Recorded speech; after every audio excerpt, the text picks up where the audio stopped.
सच्चिदानंद सद्गुरु साईनाथ महाराज की जय।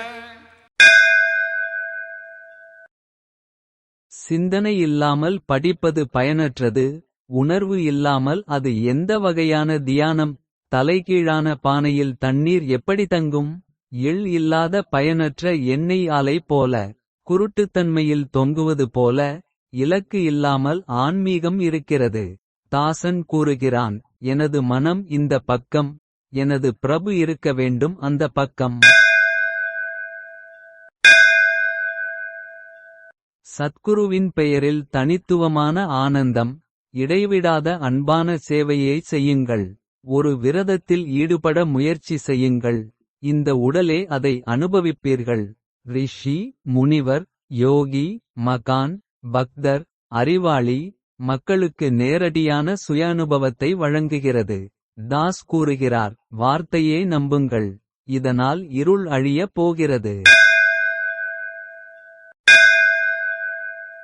நமது பெற்றோராக இருப்பவரிடம் அடைக்கலம் புகுங்கள். நம்மில் அவர் உள்ளேயும் வெளியேயும் வசிக்கிறார். பக்தியுடன் பிரார்த்தனை செய்யுங்கள்.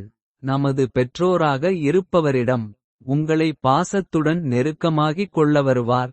நன்மையைப் பற்றி உங்களுக்கு புரிய வைப்பவர் நமது பெற்றோராக இருப்பவர். அப்பாவி பக்தர்களால்தான் இந்த பூமிக்கு வந்தார். நமது பெற்றோராக இருப்பவர் குருவின் மும்மூர்த்தி அவதாரம்.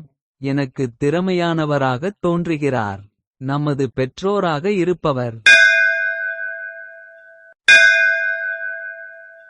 பக்தனாக வேடமிட்டு தந்திரம் செய்து.